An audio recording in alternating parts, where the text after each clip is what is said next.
And so it's our destiny, the promise of our species to become a life-enhancing element of the natural world. But that's two steps from here, going from life-destroying to life-sustaining to life-enhancing. A life-enhancing community or culture is one that can't be designed. It's something that has to unfold organically, especially through generations of true adults, initiated adults, and genuine elders being in relationship to each other and the larger, more than human community, discovering what their community is at some depth. Bill Plotkin, welcome to the Accidental Gods podcast. How are you and where are you on this October day, which is morning for you and afternoon for us? Yeah. Thank you, Amanda. Great to be here with you. By the way, I'm a big fan of your work and your leadership in helping us all imagine possible futures that we hope to be able to leave the next generations. So I'm well this morning. It's a absolutely gorgeous morning here in the North Cascade Mountains of the Pacific Northwest of Yeah. the North American continent. I'm in a river valley that is very, very dry during the summer and can get pretty warm. It's a fire ecology here. But this time of year, the rains and the snows start showing up, and we're right now in an actual fog, which Oh, basically well. never happens. And it's the opposite of England. It's Okay. Yeah, where we get fog normally, all the time. yeah, it's just really gorgeous, and the colors are at peak cottonwoods, and the Yeah, you grasses sent are. me a picture and it is stunningly gorgeous. I will probably put that picture up on the show notes so people can see how the not foggy version of your land looks. It's Yeah, very exactly. beautiful. Grand. Have you lived there all your life? Because you got your PhD at the University of Colorado, so you've been Pacific. Oh no, Colorado is more central, right? My Yeah, knowledge of US geography is not great. yeah. Colorado's the Rocky Mountain West, and we're closer now to the coast. I've been here only 3 years. I was in Okay, Colorado for 42 years.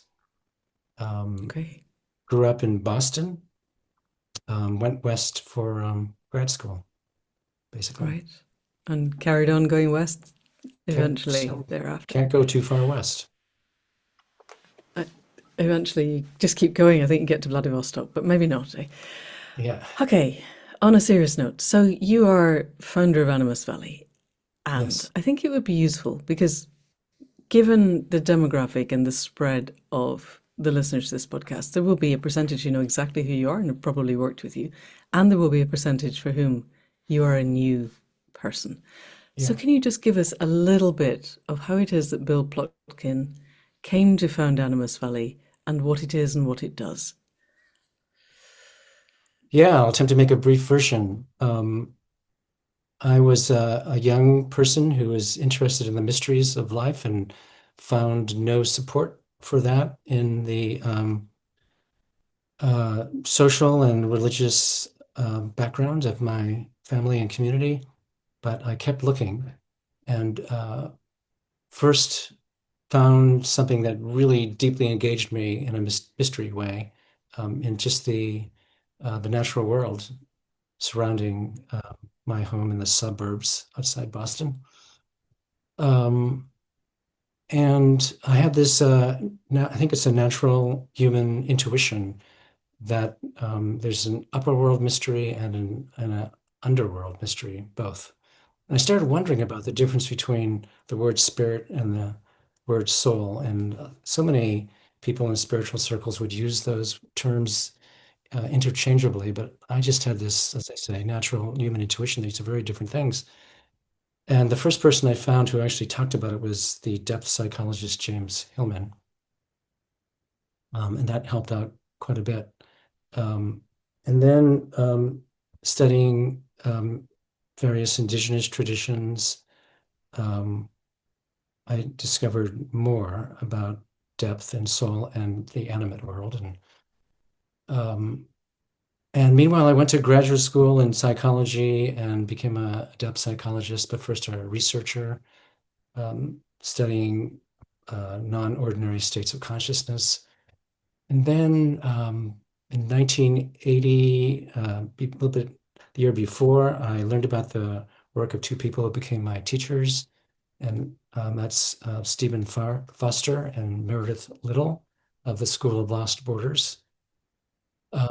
And through correspondence, which back in 1980 was done by paper and pen and post office, um, they gave me support to enact my own first vision fast, which so I took myself out into the mountains of Colorado at tree line at 11,500 feet and fasted for 4 days. Um, and had an experience, maybe we'll talk about later there, that completely changed my understanding of what the world is and also of who I am and what it is to be a human being. So soon after that, I started Animus Valley Institute in Southwest Colorado, where the um, Animus River flows through. Animus, of course, is the Spanish word for souls. And the Yes, I hadn't realized it was a river. I just thought you'd picked it up from Seoul. Yeah, Right. and the actual name of that valley is that river is the River of Souls Lost in Purgatory, which was the Spanish missionaries' projection of their own lost souls onto the indigenous people of that area. Um, and of course, um, contemporary people, you might say we, for the most part, have lost touch with our souls. Wouldn't necessarily say it's purgatory, but um, Animus Valley Institute became a place where my colleagues and I started to learn about what is it to support contemporary people of modernity to go on this underworld journey to discover or to remember their original instructions, which is to say the reason they were born, the gift that each person, each human is born to carry to the more than human community. And so it's been 45 years of constant learning. One of our most important things for me from the beginning was not to try to mimic or copy any other tradition, especially Native people, but to find our own way and to find the roots that uh, are still there in the Western tradition. So a lot of our work comes from Western poetry and Western depth psychology, um, and also from the Greeks.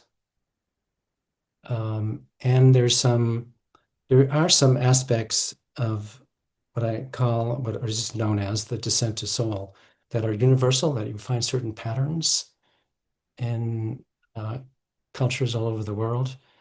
And so we use those universal patterns, but for specific practices and frameworks, we've borrowed primarily from our own Western traditions.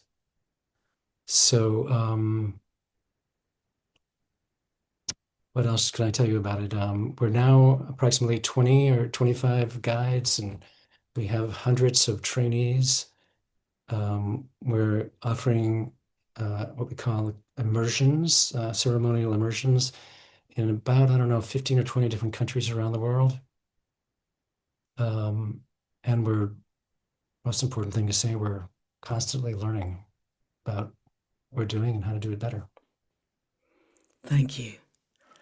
Gosh. Okay, so we had a plan of where we were going, and already I'm deviating off that because there's so many things I would like to unpick with this. Let's start with upper world, lower world, and spirit and soul. You learned from James Hillman, but that was 45 years ago, and I'm thinking you probably evolved them somewhat since then. How do you distinguish spirit from soul now in the 21st century? Yeah, to attempt to do it somewhat simply, by spirit, I mean the great mystery of the cosmos itself, and um, it's the vital mystery that is at the root of it, that unfolds as the cosmos. And so it's the mystery that we all humans and all things have in common. It's the what the ultimate place or wonder of this world, of this cosmos, where soul refers to the specific place that creatures and things, living and what we would call living or non-living things have, the specific place that each thing or each being has um, in the larger context of spirit. So soul is very individual and spirit is universal, but they're both transpersonal. They're both way bigger than our conscious minds. And if we were to explore the more mystical aspects of this, just briefly and for purely for my own interest, and this may not be Animus Valley work at all, but do you, Bill Plotkin, consider that souls undergo reincarnation, and are they born from and eventually returning to the heart mind of the universe, the Great Spirit, whatever we call it, the thing that stands outside of space and time, which is what I am hearing you defining as spirit? Are you seeing that each soul's path is evolutionary, or is that not something that is relevant in your framework? Yeah, it is relevant. I don't know the answer definitively, authoritatively. I don't know if anyone does, but I do uh, function as if that's the way it works. But I have a somewhat different take that um, on soul when it comes to reincarnation. I mean, I even have a different take on what I mean by soul, which we'll probably get to. But it's like Buddhists ask, um, what goes from one life to the next? What exactly is reincarnated? I have it's in some ways my take is similar to a Buddhist approach that there is no self that is reincarnated, but it's a little bit different. And here it is. Well, I actually to get there, then I need to tell you what I mean by soul. Um, and I mean, it's an ecological, for me, it's an ecological concept, much more than a psychological one. It refers to, for me, when I say soul, I'm referring to the particular place or niche, ecological niche that a being or a creature, including humans, was is born to take in a given lifetime. So it's really a way of talking about ecological niche. The particular, you might say, ecological function that every being has. That we humans are born to enhance, each individual human is born to enhance life in a particular kind of way. And I think believe that's true of all creatures. We're not different that way. So, um, so the me in my lifetime, the way I think of myself, the way however a person thinks of themselves, that's really ego. And by ego, I don't mean anything negative. I just mean our conscious self. It's that small part of our psyche that's aware of ourself. Um, so my take is that the ego, the conscious self, doesn't reincarnate, but that every human, this has to do with other creatures too, but every human, um, as I say, takes is born to take a certain place, occupy a certain niche in the world. Um, and when they die, when that individual dies, that niche is empty. And it's likely that before too long, some other human will be born who will take that same niche. A niche which, by the way, may have unfolded and developed and evolved in some ways during the last lifetime. And so a person who is born, a human who is born to take a niche that has been occupied in the past by some other human, is likely to be able to remember those past lifetimes. But in a sense, those past lifetimes isn't theirs. It's just that they occupy the same niche. And so it's kind of like, yeah, like Rupert Sheldrake's notion of morphic fields. Like there's a morphic field that goes from one lifetime to the next. But maybe the ego doesn't go from one life to the next. Anyway, Right.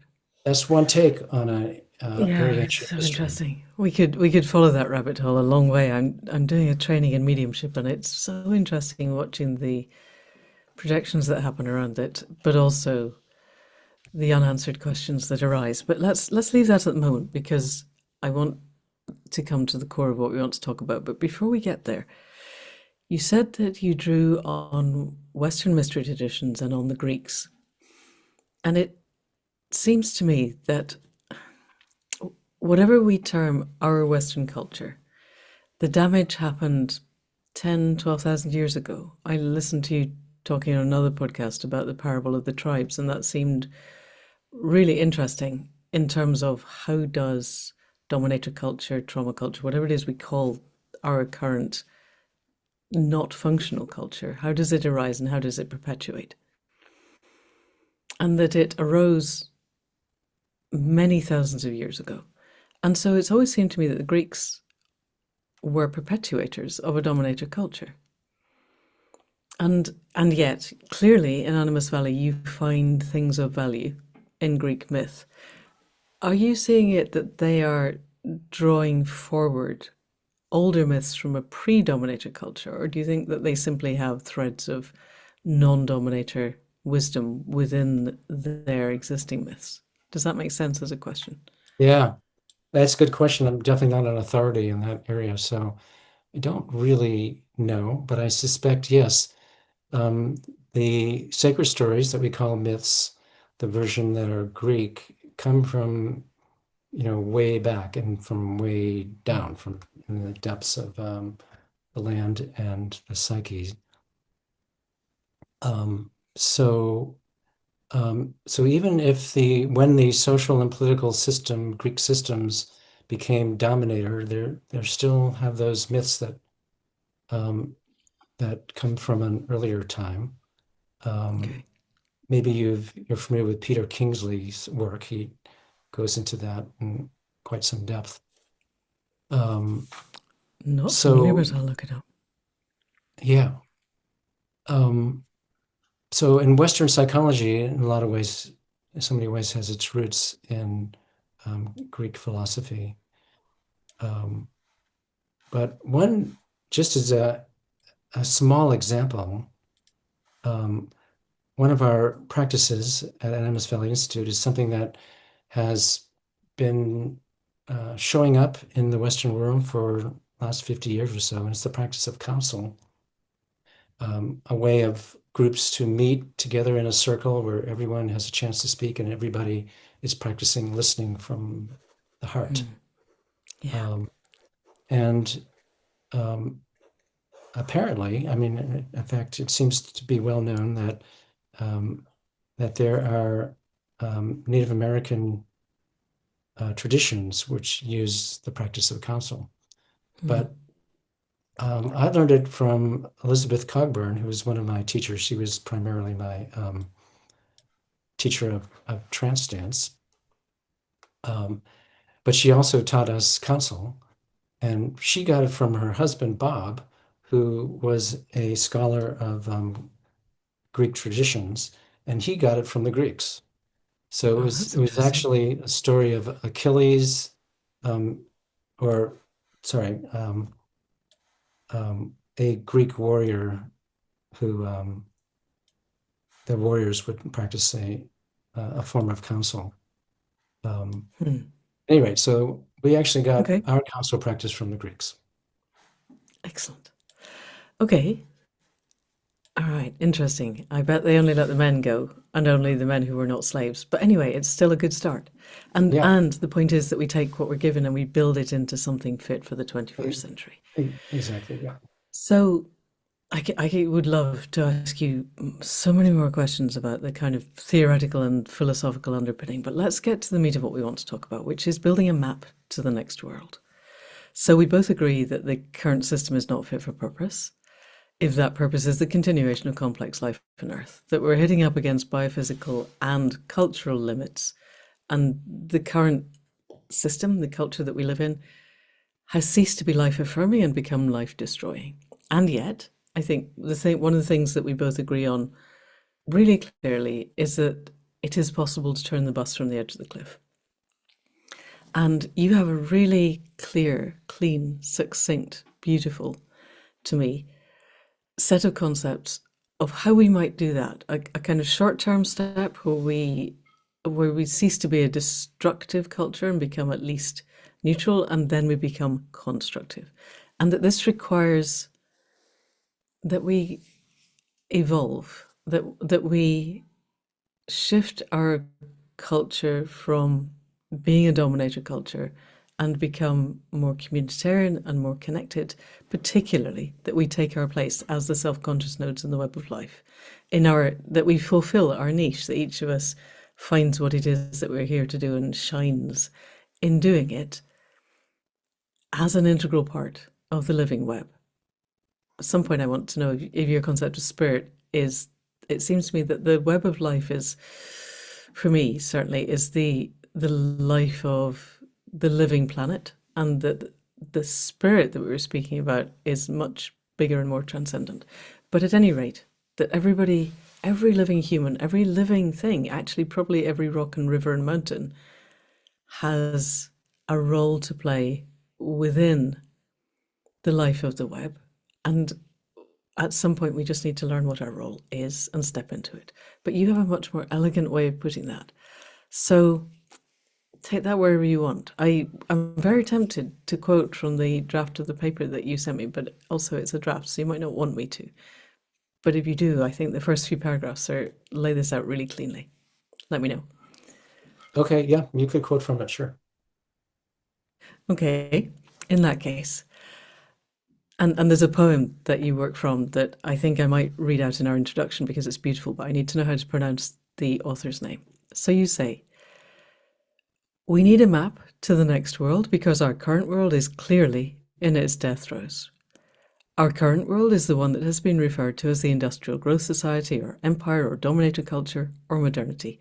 I, Bill Plotkin, have referred to it as the consumer conformist culture," I love that, or as patho-adolescent egocentric society. Love that also.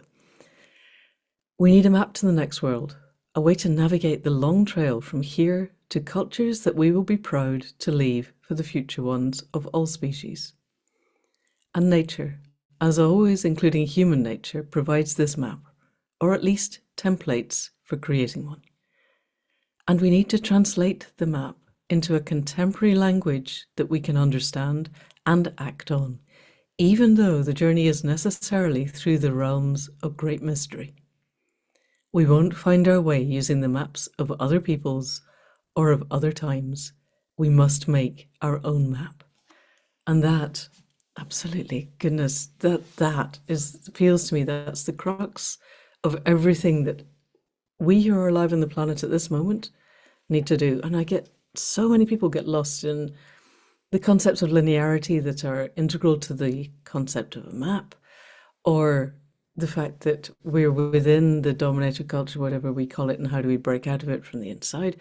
And you kind of cut the Gordian knot really cleanly. We need a map. It cannot be based on previous maps because we're in a different space. And yet we need to make it in a way that is crafted in concert with the web of life. One last thing, you got a few lines from a poem called "A Map to the Next World," and you're going to tell me how to pronounce the author's name. Yeah, And she Journey says, Hard thank you, who's Muskogee, is that how I say it? Muskogee, yeah, Muskogee. Native And American she from says, Southeast. thank you, "The map must be of sand and can't be read by ordinary light. It must carry fire to the next tribal town for renewal of spirit. In the legend are instructions on the language of the land.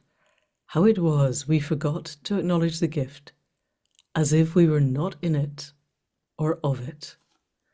And then you craft the rest of your blog post, which I reckon could quite easily become a book, on that concept of the map to the next world. So, Bill, let's just talk about maps to the next world, because this feels like the work of this moment. What is the map and how do we build it? And what are the steps to getting there? Over to you. Yeah, okay, thank you. So my take is that the map to the next world is essentially a map of how to become fully human again. Um, um, again, um, but the way that we'll become humanity is evolving like everything else. So our way of becoming human is evolving. But we've lost our way many thousands of years ago at the start of dominator culture, as you were talking about earlier. So there's at least three maps or models that we've been working with at Animus Valley Institute.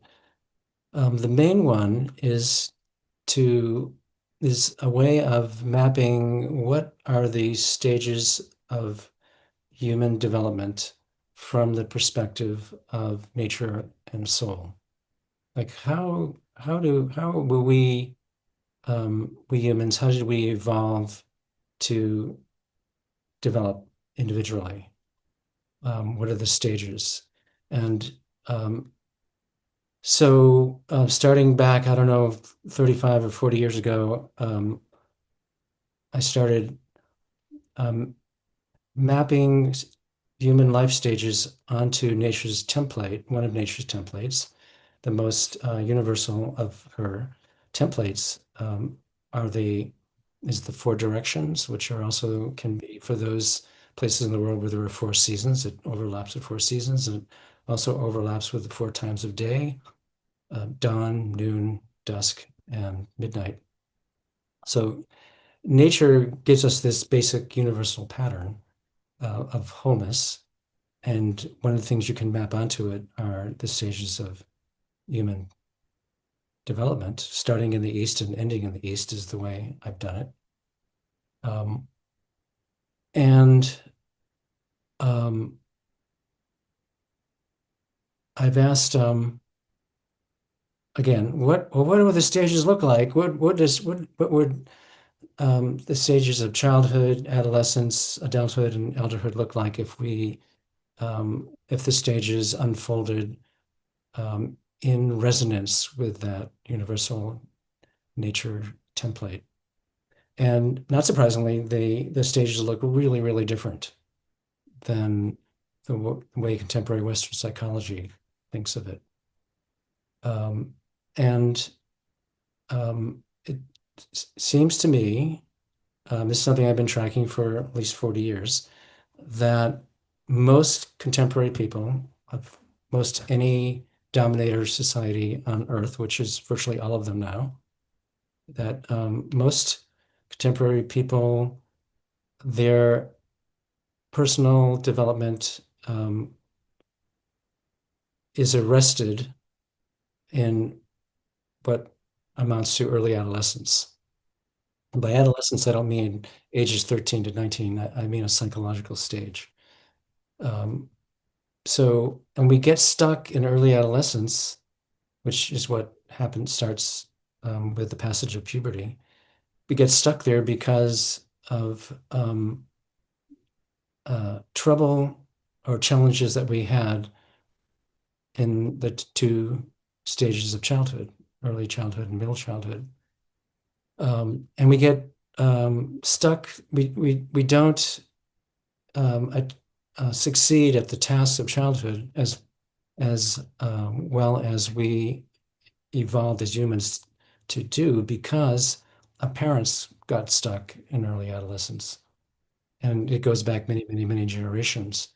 And because they're if you think about it, I mean, it becomes immediately obvious that if the vast majority of contemporary humans get stuck in early adolescence, that means there's very few true adults and genuine elders. And if you have societies or communities with very few adults and elders, then you don't have very healthy communities. So, um, so contemporary humans, and this goes back many hundreds, if not thousands of years, are being raised in communities that no longer have true adults and elders in them. And so naturally, our personal development does not unfold in anything close to a optimal way. Um, So we have two developmental maps at Animus. One is what we call the soul-centric developmental wheel, which is our view of how the stages are meant to unfold. And among other things, it helps us understand what true adulthood is and what true Yeah. elderhood is. Can Um, you unpick those for us in a bit? It doesn't continue yeah, with what you're saying, but then I would really like to unpick yeah, what true adulthood and elderhood are. yeah. And the second developmental map we call the egocentric developmental wheel, and that takes a look at the stages, the 8 stages of life. Um, if in communities that are egocentric, and egocentric simply means that think of the conscious self as all we are. And so that conscious self doesn't develop, it doesn't mature very much at all. And then we get stuck in that, in a not particularly healthy version of early adolescence. So here's a definition of a true adult. And it implies something about adolescence that is not consistent with the kind of adolescence we have in the contemporary world. A true adult is a human who whose experience of their primary membership in life is, is that they are a member of the larger Earth community. That's their primary place of belonging. It's more fundamental and foundational than any religious or spiritual discipline they might be born in, even their ethnic group, um, and certainly of more fundamental than the nation one happens to live in. Thomas Berry famously said that the idea of the nation state was the single most pathological idea humans have had so far.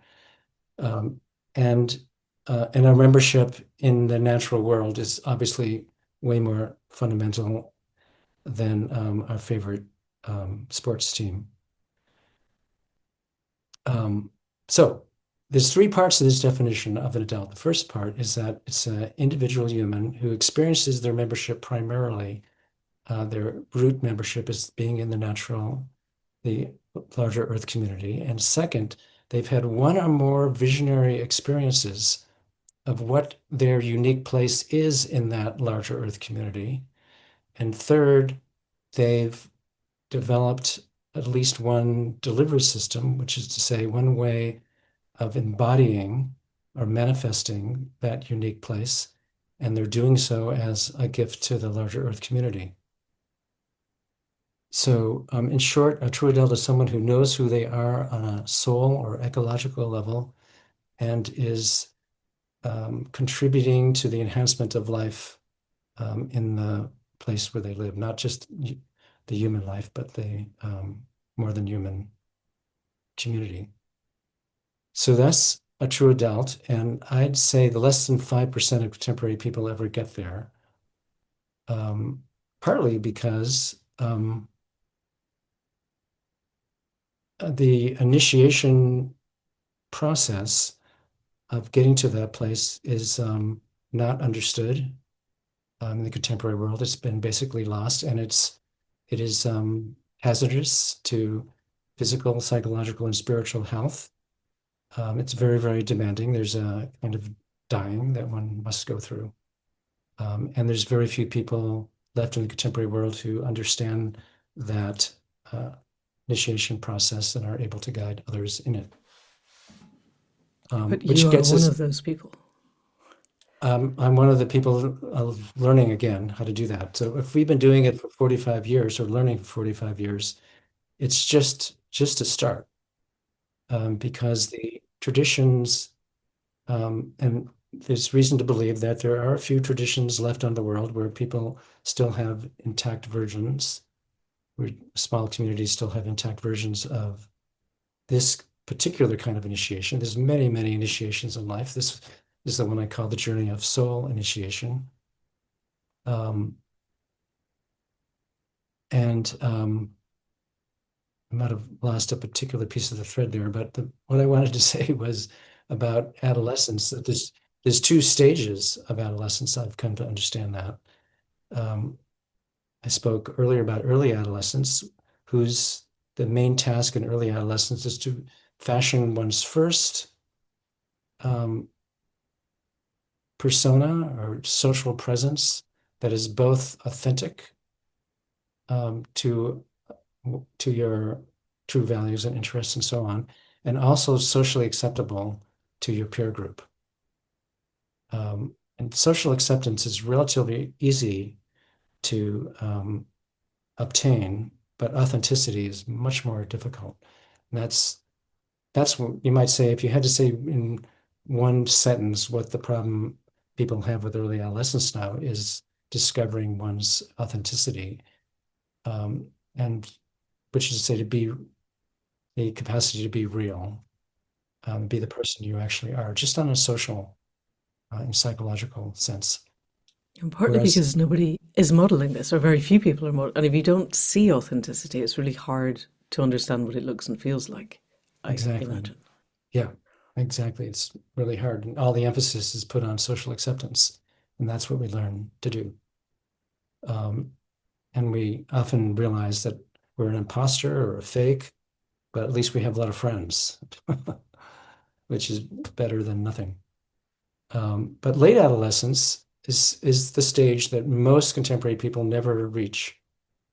And it's a very, very different stage than early adolescence. It's um, in a healthy society or community, late adolescence would start maybe at age 16 or 18 or so. And again, in the contemporary world, it never starts because we get stuck in early adolescence. But late adolescence is the stage in which the journey of soul initiation takes place.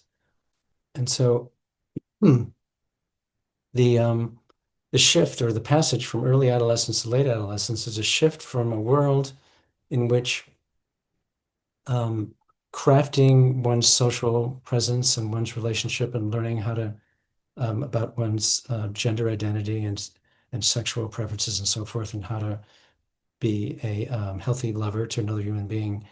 Um, that's what we were doing in early adolescence. But when we make the passage, which I call confirmation, from early adolescence to late adolescence, then life is a totally different kind of place. In late adolescence, we're asking the question, who am I beneath my social persona and my social relationships? Who is the person that I was born to be, and what is the gift that only I can give to the enhancement of life? Uh, Very, very different questions. And so we're going from the light and the relative surface world of everyday social early adolescent life to the depths, the darkness, the unknown, and we're making that descent into the depths. And along the way in that descent, um, we are dying to the story that we've been living, the identity that we thought was truly ours, and what we understood the world to be. It's very, very challenging, but also ecstatic journey. And in healthy human cultures, again, there's not many left, but in all healthy human cultures, there are not only elders, but adults whose work is serving as initiators for youth, and can take the young people through that journey, um, which results in not only discovering in a mythopoetic way what my place is in the world, but more importantly, that discovery itself of our soul place is something that shapeshifts the ego. So we become a very different person. In other words, soul discovery is not just about getting some information like you might get from a vocational guidance test. You would do really good at a certain kind of work. It's not that kind of thing at all. It's a visionary experience that itself is profoundly um, transformative of the human consciousness. And that's the part of the journey of soul initiation we call metamorphosis. And it's the most important part. It follows the vision. The vision itself does nothing but um, the way that the vision shapeshifts our conscious selves is where the real work gets done. Can we unpick that a little more Yeah, deeply? Because 95% of us or more are still locked in early adolescence. And the process that one undergoes, I don't know whether you're able to speak either to a hypothetical process or perhaps your own process of of the metamorphosis happening. What is the difference between the vision and the lived extension of that so that one becomes a different human being in the world? yeah. Um, Good question. Let me back up briefly to say something I probably forget to say otherwise, and that is I want our listeners to know that what I'm saying is should sound really, really radical. This idea that 95% of temperate humans get stuck in early adolescence. If you take that idea seriously, whether you really believe it or not, um, it's saying something really profound that um, our contemporary societies are very significantly degraded socially, psychologically, and spiritually. Um, but it also implies, this framework implies um, that going through a journey like what we call the journey of soul initiation is naturally human. It's part of being a native Mm. human, and it's embedded in our psyches and in our ancestry. It's in us, and so it's actually not that hard to find, and it's not as challenging or difficult to go through the process as it might seem. That and it's Right. because It's we're available to everybody, is what you're saying. it It's is there. available to everyone. We're designed for it. Yeah. Okay, but back to your question here, really good one. Let me give you an example from me. Um, in early adolescence, which lasted for me up until my early 20s, um, but by contemporary standards makes it relatively short. Um, Mm. that my life was about like being a really good student and becoming a professional. In my case, it was becoming a psychologist.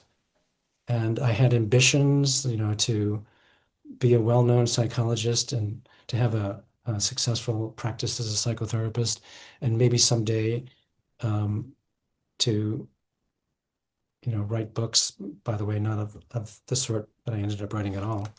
Yeah. And that's what I assumed my life was going to be about. Um, Right. but I also This was is someone what who your was, culture gives us. yeah, This is what everybody aspires to because that's what we're told is what we're for. yeah, yep. It might be, make a lot of money. But in my case, it wasn't so much to make a lot of money. It was more like to be well respected as a psychologist, but, and to help people through whatever tools I had. Um,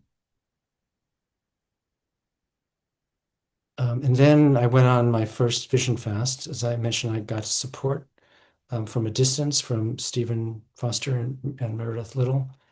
And during that first vision fast um, high in the Colorado mountains, I had my first visionary experience, which would I think of in I use the phrase soul encounter to refer to that kind of experience.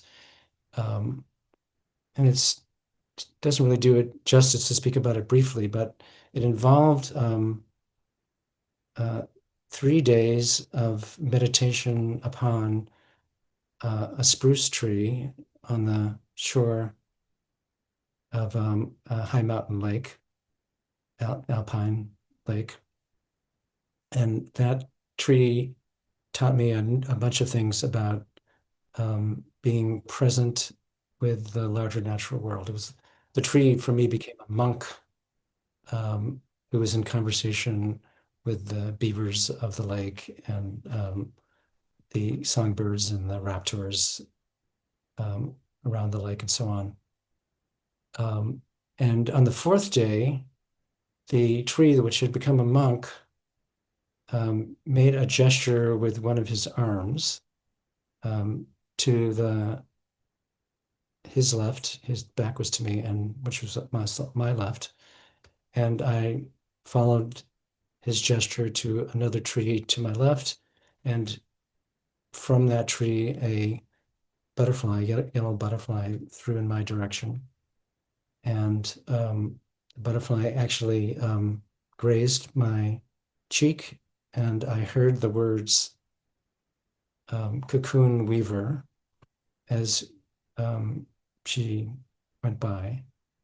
Um, and to my conscious mind, the spruce tree monk was way more interesting. And the community of pikas, which is a very small mammal that lives in high altitude, um, they kind of look like tiny rabbits and are related to rabbits. Um, and this was in early fall, and so the pikas were really busy gathering watercress and other herbs for the winter, which was coming soon. In their community, I was learning all kinds of things about being like a spiritual gatherer of things. That's what was really interesting to me. And this butterfly experience was didn't seem like much at the time. And I was actually writing in my journal at the time about the pikas and about the monk. And I didn't want to waste any journal space for this butterfly experience. So I actually turned the journal to its on its side and I wrote it in the margin. Butterfly just came by and said cocoon weaver. Because in the altered state one gets into after 4 years of fasting alone in a wilderness spot, things like that don't seem particularly unusual. Um, but that only lasted about 5 or 10 seconds, and then I got it like a door to my deep imagination. My muse opened up, and I understood that I had just had an experience that would change everything in my life. Um, and I had no idea what it meant. And it wasn't like um, it wasn't great vocational guidance. It wasn't like, okay, now I'm going to study and become a weaver of cocoons. I just really had no idea at all. But my belief is that it's an image I was born with. That's why it connected so strongly. And having that conscious visionary experience opened up like some trap door to my deeper psyche that allowed that image and that possibility to start doing its work in my conscious self. Um, and what I, to summarize, to oversimplify, over the next year or two, um, I asked my muse to show me ways I can show up in the world as someone who weaves cocoons, even without yet knowing what it meant. Um, and I started to guide Vision Fast myself, but I knew nothing about weaving cocoons. But it was a space in which I could ask that image that lives inside of me to help me shift my shape into someone who can weave cocoons. And it took a few years, but there were certain moments where I recognized, oh, that's what I did earlier today, that I actually did something that corresponds to weaving cocoons. So I gradually grew into that field of possibilities. Right. And that feels, I can tell that you've edited the highlights a lot, but it still feels really important in that part of our culture is the kind of Disneyfication of mystery, such that people expect instant gratification, instant transformation, that the ego will descend and I will become a transformed person in that moment. And that if that doesn't happen, then nothing has happened. And I'm guessing you have this also with people that you work with, is helping them to understand that transformation is an iterative process that can take time, and sometimes it's only when you look back at who you were and who you are now that you realize the disparity and the shape shifting that has happened. Does that sound fair in your experience? Yeah, very much so. Um, yeah, it's like the shape-shifting process starts. Um, takes a course of its own, it can be very challenging at times and very ecstatic.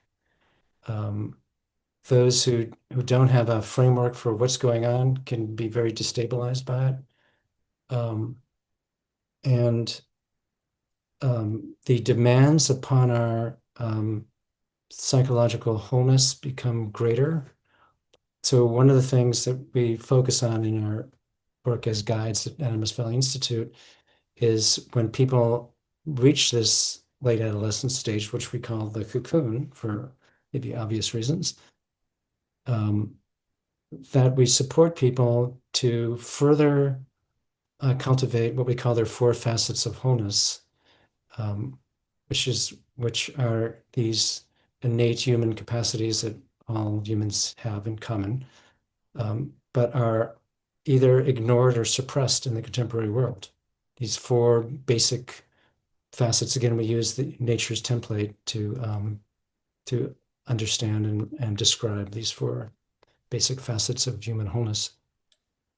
So you map them onto the cardinal points of the compass and the seasons and the times of day. Yeah. And a person in the cocoon at late adolescence, which is to say the journey of soul initiation, during that journey, they need higher levels of cultivation of our wholeness, of our four facets than people in early adolescence need. Um, and so that's an example of the kind of guidance that we're able to offer people who are in the cocoon, which when our egos are shape-shifting, it can be really destabilizing if we don't understand what's going on. And some people get stuck in that stage and can have psychotic breaks and loss of social status and so forth. So it can be quite destabilizing. But with a little bit of guidance, it can go quite a bit easier. Um,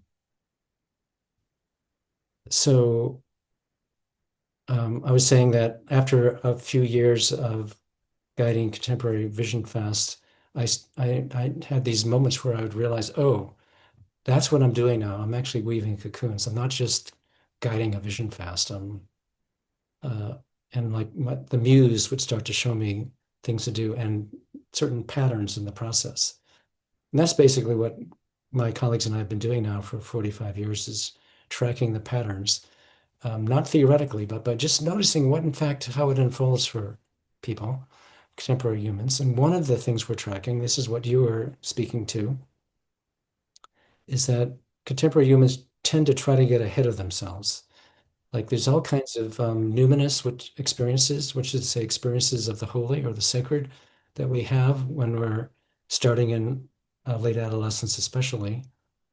Um, and there's a tendency for contemporary people to take their first big dream or their first numinous experience in the natural world and say, oh, that must have been a soul encounter. When it wasn't, it was something really important, but it was not that. Um, and because we have we all have these inner protectors, part of our psyche that try to keep us safe and have done a pretty good job at it, but they limit us in all kinds of ways to keep us safe. And one of our inner protectors, we call the inner flatterer, and it tries to keep it when we start having our first numinous experiences.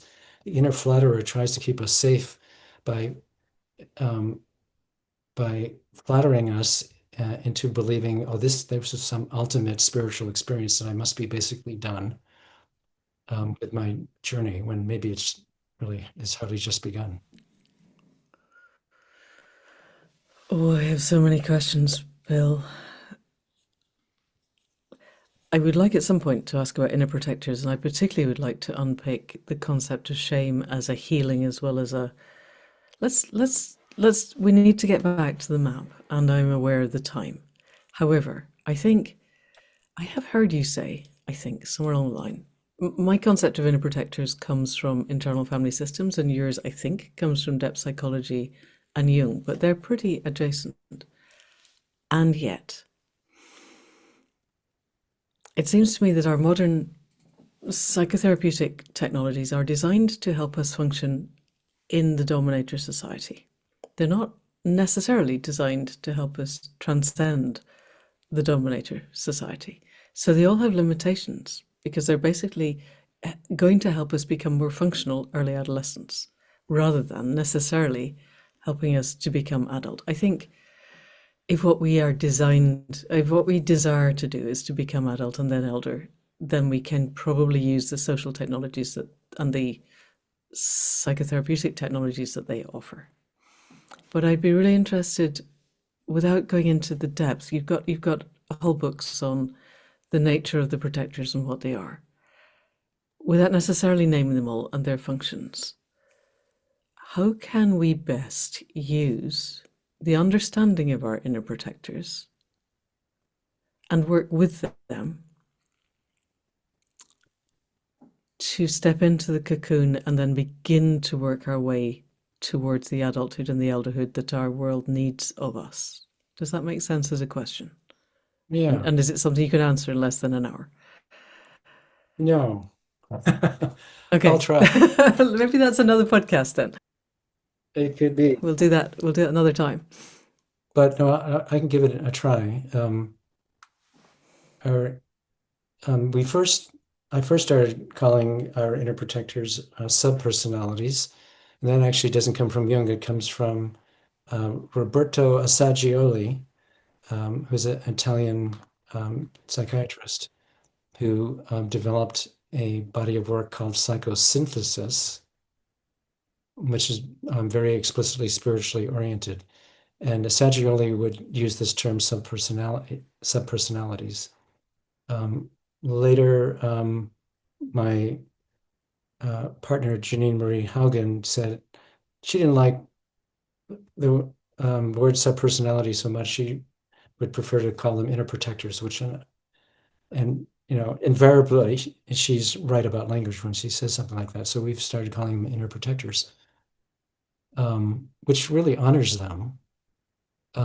So these are the parts of ourselves that form, that show up in early childhood or middle childhood, and whose job is to keep us safe enough in our family settings, in our dominator culture settings, which can be quite abusive, as you know, to children, to keep us safe enough so that we, at least physically, make it to early adolescence and somewhat psychologically intact. And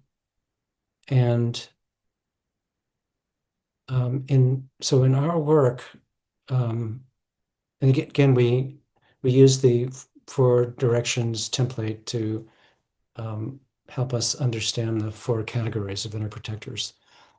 Basically, in the East, there are the escapists and addicts, and in the South are wounded children who might be victims or rebels or conformists or entitled ones, which we call the princes and princesses. In the West, there's the shadow, the human shadow, um, which is not to be confused with what we call outcasts. We got the word outcast from our friend Francis Weller. Outcasts are actually a type of wounded child. Outcasts are parts of ourselves that we know about, but hide. The shadow is what we don't know about ourselves and would sincerely deny if accused. And that's a whole realm. That's at least a podcast just on the shadow. Because I believe Jung had a much deeper understanding of shadow than contemporary psychotherapists do, and we've been following Jung's lead on that. And in the North, there are, among other things, what we call our loyal soldiers. And those are inner critics and flatterers and so forth. So, but the kind of work we do at Animus puts an emphasis on cultivating wholeness as even more important than healing our wounds. We're big believers in healing, but we don't think healing is the most important thing. That cultivating our human wholeness is actually more important and more foundational, because the more whole we are, which is to say, the more we cultivate what we call the four facets of wholeness, the less we need to rely on our inner protectors.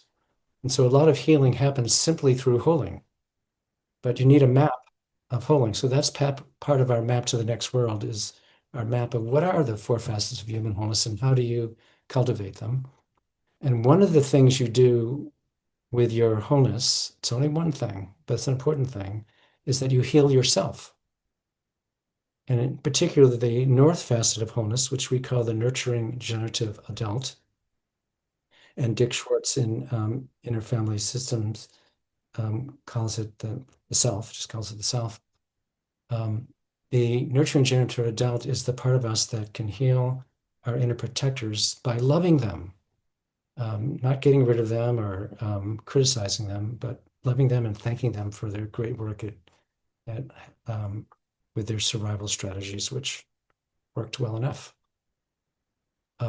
So that's just something I want to emphasize um, that in my view, contemporary psychotherapy, which is to say all the way back from when it started 125 years ago, it's the emphasis is on healing. And when we can't heal ourselves, thank God that we have access to others who can get our healing going. But ultimately, the deepest healing is when we heal ourselves from the resources of our four facets of wholeness. Um, and that template, that larger framework of cultivating wholeness is even more fundamental and important to our humanity than healing is very different one than you'll find most elsewhere in the contemporary world. Right. And I've heard you use the metaphor of the difference between pulling the weeds out of a plot of land as opposed to supporting the biodiversity of that land and helping it to regenerate. Yeah, And you can go out on the fields here and pull as many docks as you like, but until we regenerate the land, it's not actually going to make that difference. So, yeah, that's the idea. okay, that feels like it is indeed a whole other podcast. However, I still want to look back at maps. So let's park that because we could easily talk about that for another hour, and actually, we've already gone for an hour. In your paper, you said, or you say, a map to the next world must provide foundational instructions on how to generate healthy human communities by supporting everyone's nature based, full spectrum development, which is broadly what we've been talking about. And you say it will require transitional social systems and structures that are way more eccentric and life sustaining than what we have now. And so, could we talk a little bit about the map, about the transitional structures? This is what I meant the entire podcast to be about, and we've got to an hour. Now we're starting with the podcast, so we can't go for another hour. But I just would really like to unpick a bit of your thinking on the nature of maps, the map that we need for now, and the wider map for the longer term. Yeah, right. That's where I thought we were going to go as well. But there's Yeah, no, so many trails. we just needed foundation, and it took longer than I thought. Yeah. Um, so our Animus map suggests that there's two major phases from getting from here to new, truly mature and healthy communities. There's actually two steps. Um, or if you start with where we are now, there's three. And you could simply say it's going from life-destroying societies, which we have now, to life-sustaining ones. And from there, from life-sustaining to life-enhancing. With the understanding or the belief that all of life is, you might say, designed or evolves to enhance life, to enhance the life of its environment. And we're not an exception, although we've been an exception for thousands of years. But humanity, we have our own species gift to the world. We could talk about that. That's another whole hour. Um, and so it's our destiny or the promise of our species to become a life-enhancing um, element of the natural world. Um, but that's two steps from here. That's going from life-destroying to life-sustaining to life-enhancing.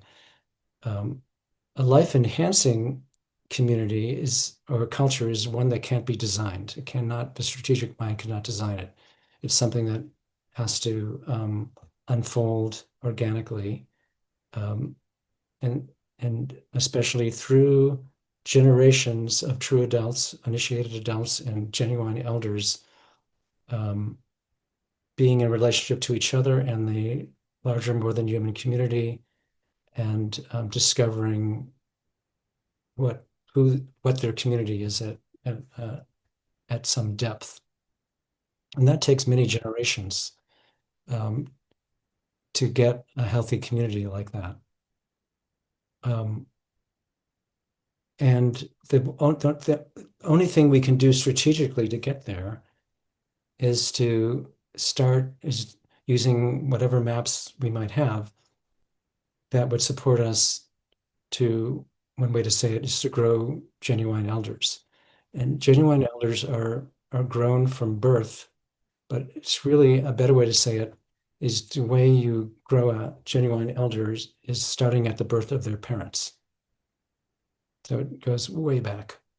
Um, so how do we, um, like strategically, the question becomes, how do we support people in early adolescence to become whole enough that that mystery will move them from early adolescence into late adolescence when the journey of soul initiation can begin, that culminates with the passage into true adulthood.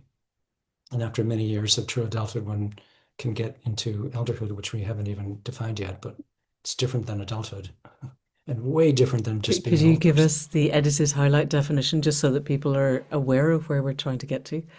Yeah. Oh, yeah. An elder is a person who's been an adult for 20, 30 years or more, and during that time has um, honed their soul work. But once they move into elderhood, they're no longer attempting to do their soul work, um, their adult soul work, because now they have a role that only elders have. And there's 5 versions of that role. I'm just going to mention one or two of them.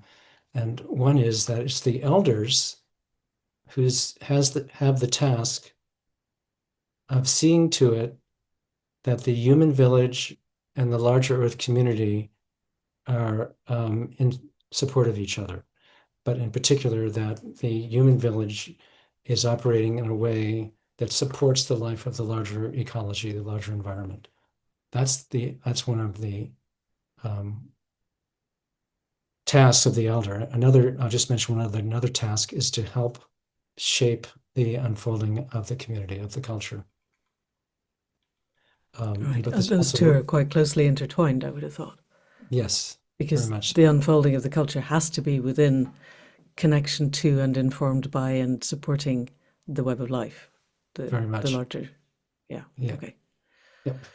Okay, now remind me where we were before we took Uh, that little detour about elders. before I ask you to do that, we were looking at the first step in our strategic map. Oh, right. So All right. the wider map is getting to the point where we have elders, but given that almost all of us are locked in early adolescence, how do we as that create a strategic map that will land with enough people? I'm really asking, how do we transform at scale in time? I suspect that my Yeah. concept of time scale is a bit shorter than yours, but how do we do this at scale? How do the people listening begin to take the steps?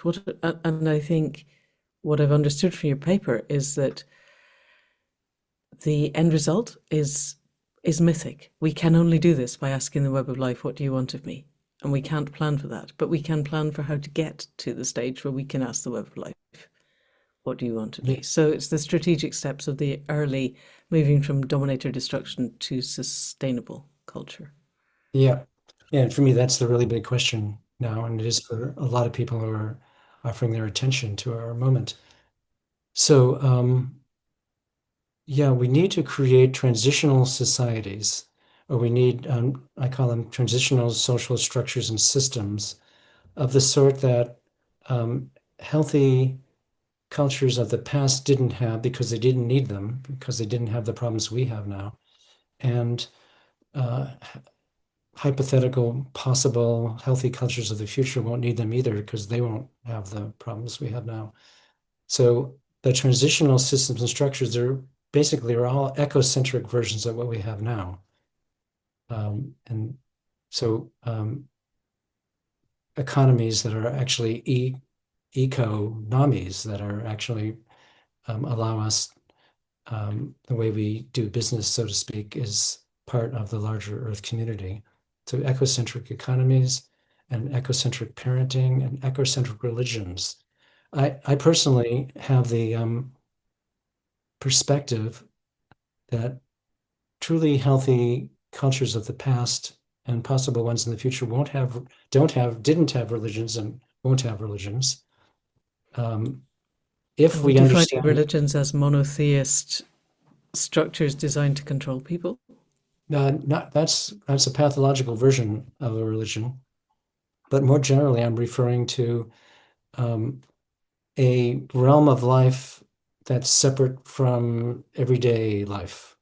Like the sacred happens on Sundays or through certain ceremonies, or there's sacred books and then non-sacred books and so forth.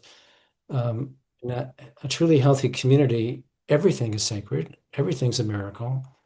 There's magic everywhere. There's no point in separating out part of life and calling this is religion and this other part isn't religion. So like um, but that's not where we are now. And during this transitional time of life sustaining societies, we're probably going to need religions for at least some people who are oriented that way. But the question is, how do we create ecocentric religions, religions um, that embrace the world as animate, that everything's alive and everything speaks and everything's relatives and everything's intelligent, as the pioneers say. So, and there are people over the last many decades who are creating new religions that are ecocentric. And so that's starting to happen. But I was talking about, okay, transitional structures, we can design these. We can design consciously ecocentric religions, ecocentric parenting, Ecocentric ecocentric education. education. Yeah, Yep. exactly. Food and farming systems. Yes. Um, Yes. Forms of governance, Yep. forms of energy production and food gathering and so forth. And there are visionaries all over the world for a number of decades now and longer, who have been designing those kinds of things. They're available. We know how to do it. Yeah. One of the biggest questions before us is how do we get from here to there? And that could divide into two kinds of questions. One is how do we get whole societies as they exist now to move in that direction? To me, that's a much, much more difficult question. But there are Yeah. people, and you know them better than I do, who are coming up with some really good answers to that, including yourself, with the notion of Thrutopias, that if we can imagine it, it's more Mm. likely we'll be able to do it. And Yeah. If we can create the narrative shift, the frame shift, and the story shift, then yeah. yeah. Yeah. But in some ways, easier question is how would we design a small community of maybe 40 to 60 people or so? Is this the Uh, Chrysalis project? this is the Chrysalis project. Okay. Exactly. That was my next question. Thank you. Yeah. It's what the Muse has been talking to me about for the last 10 or 20 years. She calls it the Chrysalis project. And that's essentially the next phase that's just starting out of my work, which I'm moving away from guiding experiential programs. I'm still doing a lot of training, but I want to be able to dedicate more of my time to conversations with other visionaries around the world, um, who are experimenting with, not just philosophizing about, but experimenting with creating healthier human communities now. And there are people who are doing it. Um, so we want to help get the learnings from the communities that have actually been doing this kind of thing out there in the world so other people can benefit from it. And in particular, the Chrysalis project involves this, that um, background is that they're the visionaries around the world who are working with creating healthier human communities, not that many of them put a major focus on human development as an important part of that. The emphasis tends to be on economies, governance, energy systems, um, and so forth. But to me, human development is at the core because um, what we have now is I call it systemic human development oppression in most everywhere in the world. Um, and systemic human development oppression is at the core or the root of all the other oppressions of race and class and gender and so forth. Um, So the core question is, how do we evolve communities of place, purpose, and passion where each person is doing the inner work to connect all parts of themselves, create your wholeness, and able to then connect with other people who are doing the inner work so that we're aiming towards adulthood and elderhood and connecting to the web of life. And we could have all the economies and food and farming systems and transport and biomimetic architecture we like, but if we're not connecting with all parts of ourselves, each other in the web of life, then we're perpetuating the old system, basically, I would yeah, say. Is that where we're it's at? yeah, but it's not just the inner work. At Animus, our map of the four facets of wholeness and the four bundles of inner protectors, that could be thought of as inner work. But when we look at human development, there's the 8 stages of life, um, and each stage has two developmental tasks. One's nature-oriented and one's culture-oriented. Um, Addressing those tasks are not primarily inner work. They really have to do with our relationship to the other humans, to the natural world, um, to human community. So there's a lot of human development is what we might think of as outer work, and not just inner work. But so that piece is essential, and people are designing practices and settings in which people can address the developmental tasks of the first 3 stages, um, and um, and also cultivating the four facets of wholeness and healing our inner protectors. Um, and so, if systemic human development oppression is the primary oppression or problem, then it's our nature-based full spectrum human development is the most essential thing to address. Um, Not in lieu of all those other more technological and politically oriented pieces of a healthy community. Um, but so the Chrysalis project is to initially to be in conversation with people around the world like yourself, um, who have various pieces of